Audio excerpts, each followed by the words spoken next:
Hello everyone, मैं विनोद स्वरूप, आपका लैंग्वेज कोच स्वरूप प्रोग्रेसिव ट्यूटोरियल्स के आज के इस वीडियो में आपका स्वागत करता हूं। डिटरमिनर्स के कई सारे पार्ट्स होते हैं, जैसे आप देखते हैं काइंड्स ऑफ डिटरमिनर्स। इसको हम डिस्कस कर रहे थे, इसका पहला पार्ट आप तक पहुंच चुका है, ये सेकंड पार्ट है और इसमें जो भी डिटरमिनर्स के बाकी बचे हुए पार्ट्स हैं वो हम आज डिस्कस करेंगे।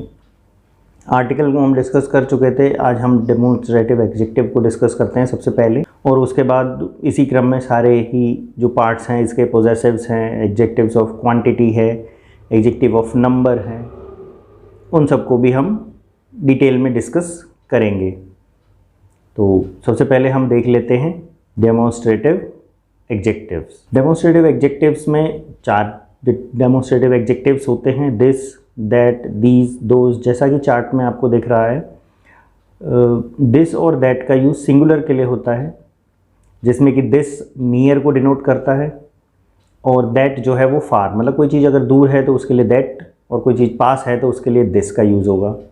इसी तरह प्लूरल के लिए दीज का यूज़ करेंगे हम, प्लूरल में भी पास में अगर कोई चीज़ है, और कोई चीज़ दूर है तो उसके लिए दोज का।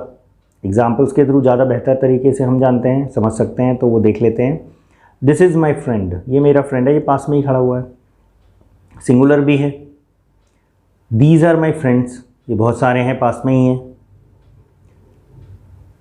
और फिर हम जैसे किसी दूर चीज़ को इशारा करते हैं, दैट इज़ माई कार, दूर है। दोज आर बॉयज़, वो लड़के हैं, दूर हैं। तो जिस तरीके से किसी भी चीज़ को अगर हम इशारा करके या पॉइंट आउट करते हैं तो उसके लिए हम डेमोन्स्ट्रेटिव एडजेक्टिव्स का यूज़ करते हैं, जिसमें दिस, दैट, दीज, दोज, ये चारों ही आते हैं, इनका यूज़ होता है। इसका नेक्स्ट पार्ट है possessives. Possessives are used to show relation of things with other things और नाउन्स। दूसरे नाउन्स का जो रिलेशन शो करने के लिए, या दूसरे नाउन्स के साथ उनका क्या रिलेशन है, किस तरह के संबंध हैं, उसको डिनोट करने के लिए हम पोसेसिव्स का यूज़ करते हैं। जैसे माई, अवर, योर, हिज, हर, इट्स और देयर, ये सभी पोजेसिव्स हैं। तो आप इनको देख लेते हैं। जैसे आई डू माई वर्क, आई के साथ माई का यूज़ होता है। वी वियर अवर क्लोथ्स, हम अपने कपड़े पहनते हैं, तो वी के साथ अवर का यूज़ होता है।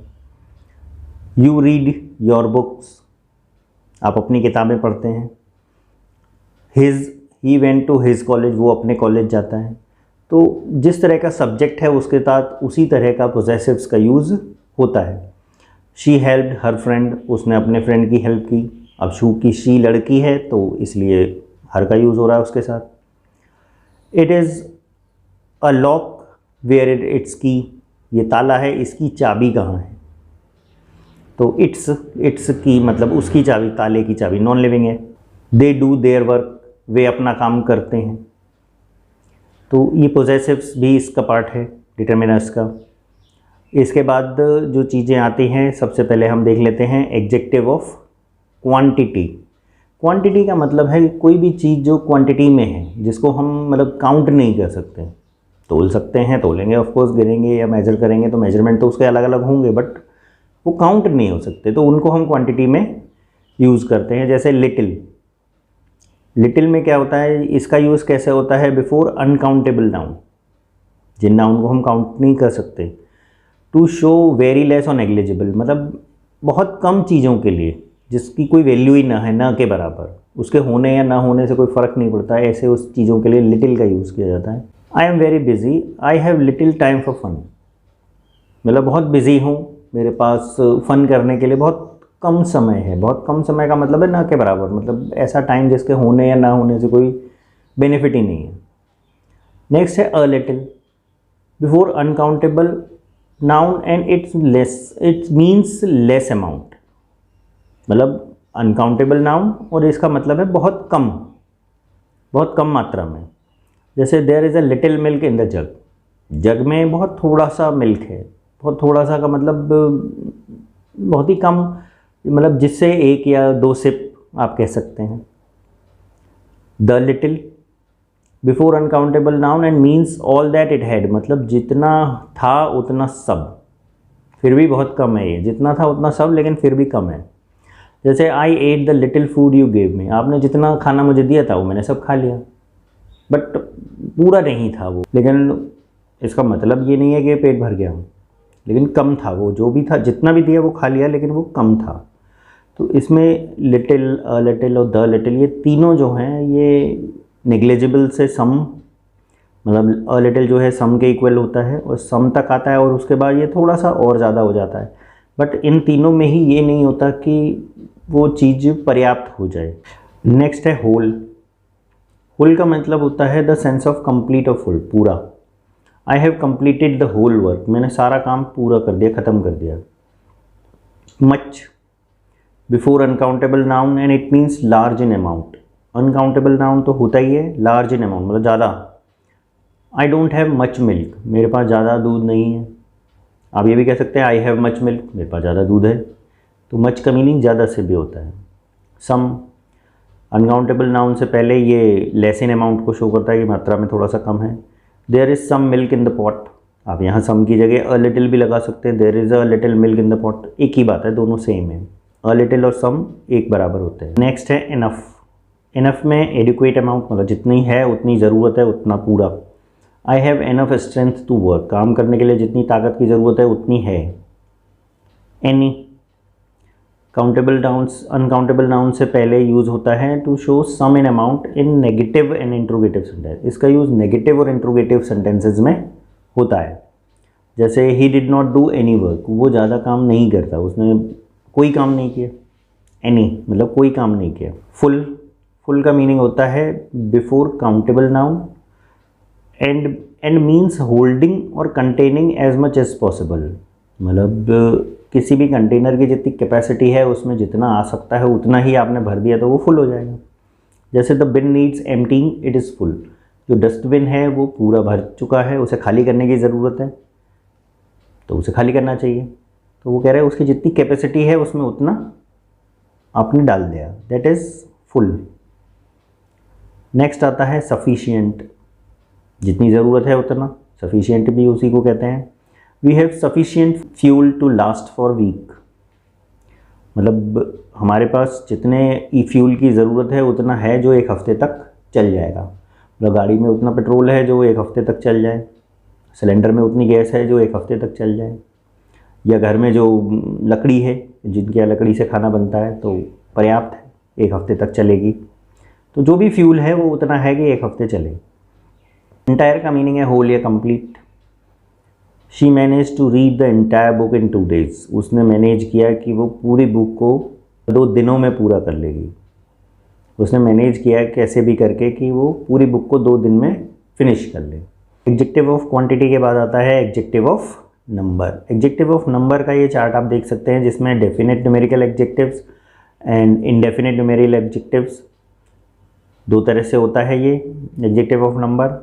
और जो डेफिनेट न्यूमेरिकल एग्जेक्टिव्स हैं वो भी 2 तरह के होते हैं, cardinal numbers and ordinal numbers. Cardinal numbers होते हैं सिंपल, जैसे काउंटिंग होती है 1 2 3 4 5 एक्सेट्रा।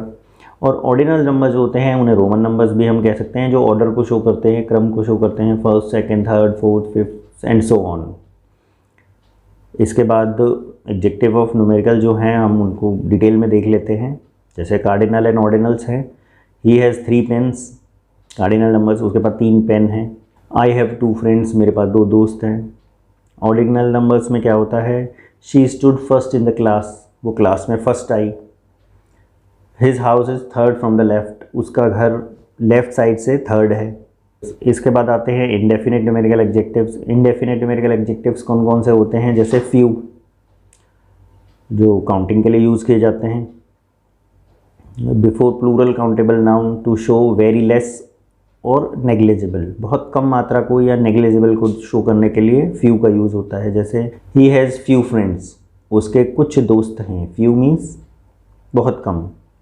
अ few before plural countable nouns, और उसका मीनिंग होता है something but less in number, लेकिन संख्या में थोड़ा सा कम है ये भी। Only a few boys pass in English, English में कुछ ही बच्चे पास हुए बट इतने नहीं जितने होने चाहिए थे। The few before plural countable noun, ये भी वेरी लेस इन अमाउंट होता है but all that it had, मतलब जितना है उतना सभी होता है इसमें। जैसे I have already read the few books I have, मतलब जितनी मेरे पास बुक्स थी वो मैंने सब पढ़ ली। डेफिनेट न्यूमेरिकल ऑब्जेक्टिव का पार्ट 2 में हम देखते हैं एनी का भी यूज़ होता है, जो सम के इक्वल मतलब नेगेटिव और इंट्रोगेटिव सेंटेंस में एनी का यूज़ किया जाता है काउंटेबल नाउन को शो करने के लिए। जैसे आर देयर एनी पेन, क्या वहाँ कोई पेन था या कोई पेन है। I do not have any book, मेरे पास कोई बुक नहीं है। और नेगेटिव एडवर्बियल के साथ जैसे he has hardly any book, उसके बाद मुश्किल से ही कभी कोई किताब होती है। हार्डली नेगेटिव एडवर्बियल है, मतलब मुश्किल से ही, मतलब कोई उम्मीद नहीं है किसी चीज़ के होने की। वेरियस फॉर मैनी थिंग्स और पर्सन्स और डिफरेंट काइंड, अलग अलग प्रकार के चीज़ों के लिए हम वेरियस का यूज़ करते हैं। जैसे various books are lying on the table, विभिन्न प्रकार की किताबें टेबल पे थी, तो डिफरेंट टाइप्स।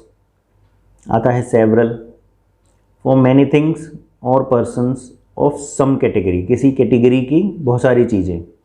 जैसे ही सोल्ड सेवरल बुक्स, उसने बहुत सारी किताबें बेची, मतलब अलग अलग प्रकार की, अलग अलग टाइप की, अलग अलग कैटेगरी की। मैनी का यूज़ होता है लार्ज नंबर और काउंटेबल नाउन के लिए। लार्ज नंबर मतलब बहुत बड़ी संख्या में। I have made many friends at school, मैंने स्कूल में बहुत सारे दोस्त बनाए।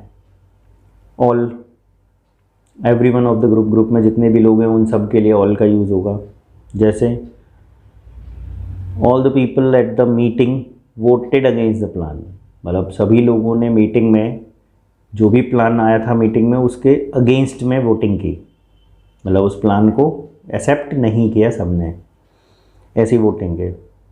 सम का मतलब होता है बिफोर काउंटेबल नाउन, जो कि लेस इन नंबर होगा ऑफ कोर्स।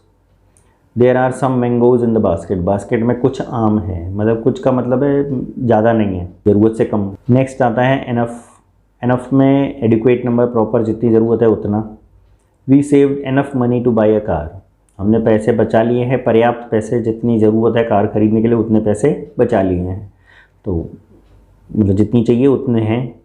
बोथ दो लोगों के लिए, और दो लोगों के लिए मतलब ये है कि पहला और उसके साथ साथ दूसरा भी। जैसे आई हेल्प देम बोथ, मैंने दोनों की हेल्प दी, पहले वाले की भी की, दूसरे वाले की भी की, तो इसमें बोथ का मतलब दो से होता है कि दो लोगों के लिए है। डिस्ट्रीब्यूटिव एडजेक्टिव्स, डिस्ट्रीब्यूटिव एडजेक्टिव्स में क्या होता है, आइदर, इसे ईदर भी पढ़ते हैं, आइदर भी पढ़ते हैं, दोनों ही प्रोनाउंसिएशंस करेक्ट हैं। ईदर में क्या होता है, for one of the two, दोनों में से कोई एक। Either side of the road, road का कोई भी किनारा, इधर या उधर। Neither for none of the two, दोनों में से कोई भी नहीं।